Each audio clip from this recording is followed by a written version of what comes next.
Assalamualaikum warahmatullahi wabarakatuh. Perkenalkan, nama saya Iqbal Muhammad Taufik. NIM 12010020038. Jurusan Studi Agama kelas A, Fakultas Usuluddin, Universitas UIN Sunan Gunung Jati Bandung. Saya di sini ingin menampilkan macam-macam agama di Indonesia dan beserta salam. Juga kenapa begitu penting agama di Indonesia untuk menjadi pedoman hidup untuk mengarungi kehidupan ini seterusnya. Ya, selamat menyaksikan. Yang pertama, agama Islam. Mayoritas penduduk Indonesia memeluk agama Islam. Saat ini ada lebih dari 207 juta muslim di Indonesia. Kitab suci agama Islam ialah Al-Quran. Jumlah 87,2%. Tempat ibadah masjid. Yang kedua, agama Kristen Protestan. Agama Kristen Protestan adalah sebuah dominasi dalam agama Kristen yang muncul setelah protes Martin Luther pada tahun 1917. Kitab suci Protestan adalah Alkitab, jumlah 6,9%. Tempat ibadah gereja. Yang ketiga, Kristen Katolik. Kristen Katolik di Indonesia berawal dari kedatangan bangsa Portugis ke Kepulauan Maluku. Orang Maluku adalah orang yang pertama kali Katolik di Indonesia. Kitab suci agama ini adalah Alkitab, jumlah 2,9%. Tempat ibadah gereja. Yang keempat, agama Hindu. Hindu memiliki sejarah yang paling panjang dibanding agama resmi lain di tanah air. Bali memiliki penganut agama Hindu terbesar. Kitab Hindu adalah Veda atau Weda, jumlah 1,7%. Tempat ibadah pura. Yang kelima, agama Buddha. Agama Buddha merupakan agama tertua di dunia dan juga di Indonesia yang berasal dari India. Buddha berkembang cukup baik di daerah Asia. Kitab suci agama Buddha adalah Tripitaka, jumlah 0,7%. Tempat ibadah vihara. Yang keenam, Konghucu. Penyebaran agama Konghucu ke tanah air dilakukan oleh orang-orang Tionghoa yang merantau ke Indonesia. Shishu Wujing adalah nama kitab suci Konghucu, jumlah 0,05%. Tempat ibadah kelenteng atau lintang. Sebagai orang Indonesia asli, saya bisa memastikan ini benar.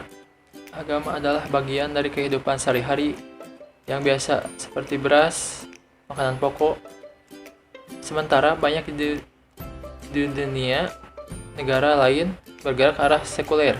Indonesia bergerak ke arah yang berlawanan, jadi bertentangan dengan negara lain. Negara lain yang kebanyakan ateis, tidak beragama, bebas. Tapi di Indonesia semuanya diatur dalam agama. Jadi pertanyaannya, mengapa agama masih dianggap penting?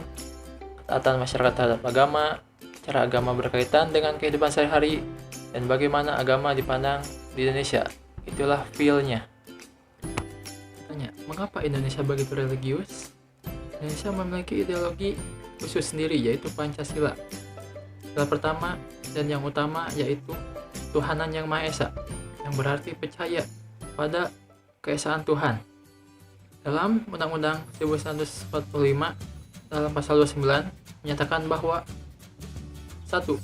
Negara berdasar atas ketuhanan yang Maha Esa, sila pertama Pancasila. Yang kedua, negara menjamin kemerdekaan tiap-tiap agama penduduk untuk memeluk agamanya masing-masing dan untuk beribadat menurut agamanya dan kepercayaannya itu. Kebebasan beragama. Indonesia merupakan negara yang salah satu atau satu-satunya yang memiliki Kementerian Agama untuk menangani hal-hal yang melibatkan agama. Jadi image di masyarakat, agama itu sangat penting. Bahkan jika kita mengaku Islam tapi tidak pernah ke masjid, masyarakat pasti menganggap kita negatif dan aneh. Karena sudah kental dalam budaya Indonesia agama itu. Jadi image masyarakat, jika kita kental dalam beragama, kita harus rajin beribadat tentunya. Jika Islam, rajin sholat 5 waktu. Jika Kristen, ke gereja tiap minggu, dan seterusnya. Tiap agama masing-masing mempunyai waktu tempat tertentu untuk beribadat. Yaitu kesimpulan dari yang tadi diterapkan, yaitu yang pertama, pembangunan karakter. Jadi masing-masing mempunyai niat dan jati diri supaya tersendiri dan mandiri. Yang kedua, yaitu diajarkan dari kecil religius sejak sekolah, kan kata pengantar komentar di buku dimulai dengan assalamualaikum contohnya dalam pidato, terus mengaji seperti itu.